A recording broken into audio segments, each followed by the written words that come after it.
Light does illuminate the universe, for only one small candle is required to slightly lighten up a very darkened space.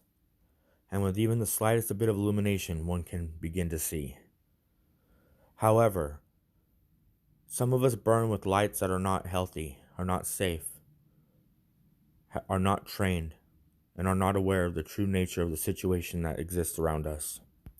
And for this reason, it is necessary to take our light and use it to reignite the light of others when it becomes dim. We have to reignite one another's flames. We are all moving, but we require order to move together against a common front. We don't want to take 2 steps forward and 1 step back. We want to stop the issues, the problems, end it, which requires focus. We have to name a common enemy and make it the front. Our spheres of influence are more incredible than you would think. A study was done that showed the intelligence, aptitude, and rate of children possessing a level of intelligence referred to as genius, and the results were 95% plus at 5 years of age, which is decayed to 8 to 12% by graduation, which proves that the mission of making workers and not thinkers was indeed a success by the Rothschild or Rockefeller dynasties. So regardless of who we're talking about or what walk of life they've taken up, a good chance is that they are not only uneducated but also miseducated. And this is the best demonstrated by the planetary societies and civilizations' obsession with scripted entertainment, politics, tribal sports. Look at the incredible body of NASCAR enthusiasts and generation after generation of video game enthusiasts. Divide, distract, and conquer. They are removing critical thinking because it leads to questioning authority.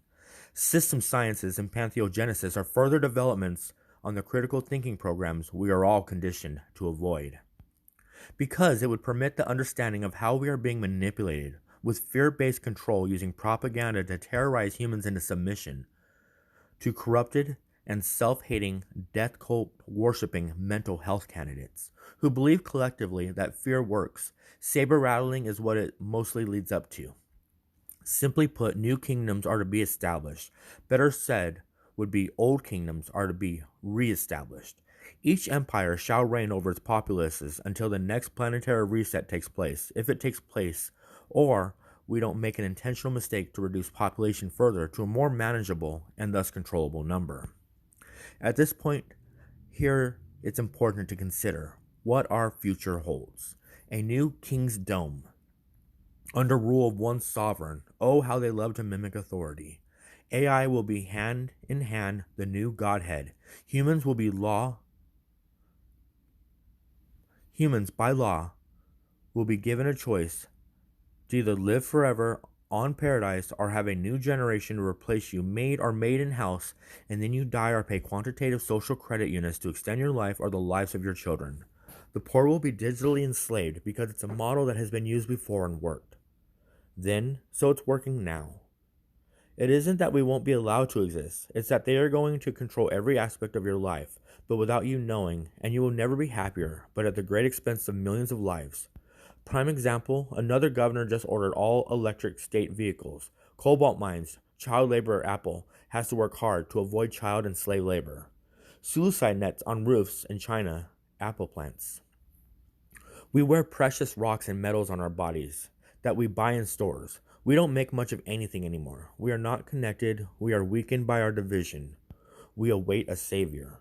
We bow to Mammon. We surrender our children to the mouths of Baal and Moloch. We allow Zionist occupation and infiltration. We stand on and for little. We ignore the caste war and run willy-nilly towards race war. We don't learn from our teachers, and we don't teach our students. We feed our children their poisons made in their Franken kitchen laboratories, and we allow it to flow freely into our schools. We forget our men and women in prisons and on the streets. Our churches are empty and our Bibles are dusty. Jesus names as Isis in the Ethiopian Bible. King James wrote the book on demons as well as the book on the Lord. So don't be misled by pseudo-Christianity. They killed Jesus, Revelation 2:9. Really know thyself and follow God. Be a man by fighting evil always. Be impeccable and unwavering. Do not let the wind move you. Do not compromise. Seek ye first the kingdom within and without. Become the vision God designed you to become. Value each moment for its significance and worth, and waste not the day. So then we return. What is the name of thy enemy? Evil, injustice, corruption, hatred, death, and betrayal. Against life, liberty, truth, freedom, and health. We must go to sleep knowing what lies ahead in the battle for tomorrow. We must wake trained and prepared for the fight to be brought against our common foe. We must name one, call them out, and prepare our arms, hands, feet, minds, spirits, and souls. Come out of her, for we the people of earth are united. We march at dawn. William Gregory Douglas. I have to write no violence because I demand or expect none. I suggest none. I encourage none. Thank you for taking the time to hear this letter.